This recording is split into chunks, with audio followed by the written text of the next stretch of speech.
So he wants us to cover what's the incentive of parity at launch. If not only to create a major dump, the idea is to start low, to shake the weak hands. So I think that's an interesting comment. We can talk about that for a little bit.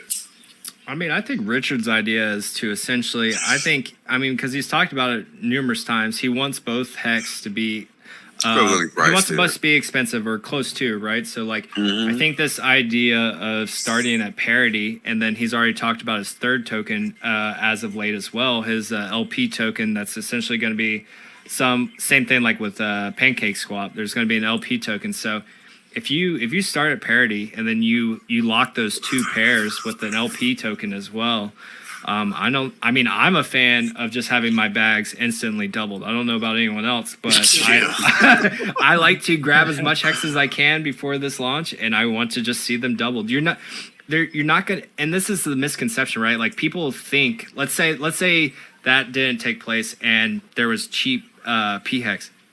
There is no cheap P hex or no cheap hex on Pulse Chain. It will actually become called hex when it launches.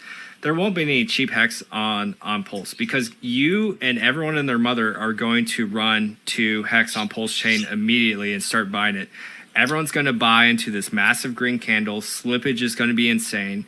There's going to be whales that get there before you that are going to buy millions of dollars of the already low liquidity. Like, the hex price on Pulse Chain will skyrocket immediately within seconds. Like, there's people that are out there that are just levels higher than your average person that are going to write scripts, that are going to run their own nodes, that are going to get their transactions before you. You will never get cheap hex on Pulse. So you might as well just get that idea out of your head now, because even if it was at a lower value when it launched, like, that thing, it's over in an instant. And someone with more money, more technology, more resources than you is going to get there first, and everyone else is going to buy into a massive candle, experience massive slippage. If you're buying with your Pulse bag, you could end up losing massive amounts of your Pulse bag before you even realize what it's worth, because everything is starting at zero. We don't know if that bridge is going to be up a second after everything launches, or if it's going to take an hour or 2 hours or a week.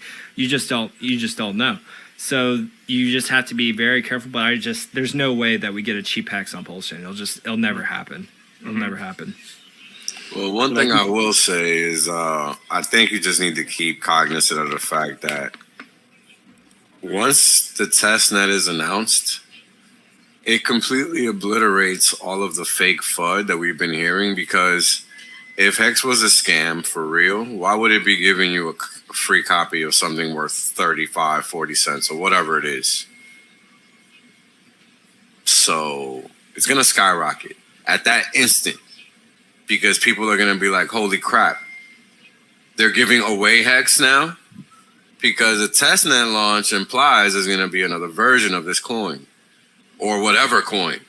For all we know, this could ignite the next bull run in Ethereum's ERC20 set. We don't know.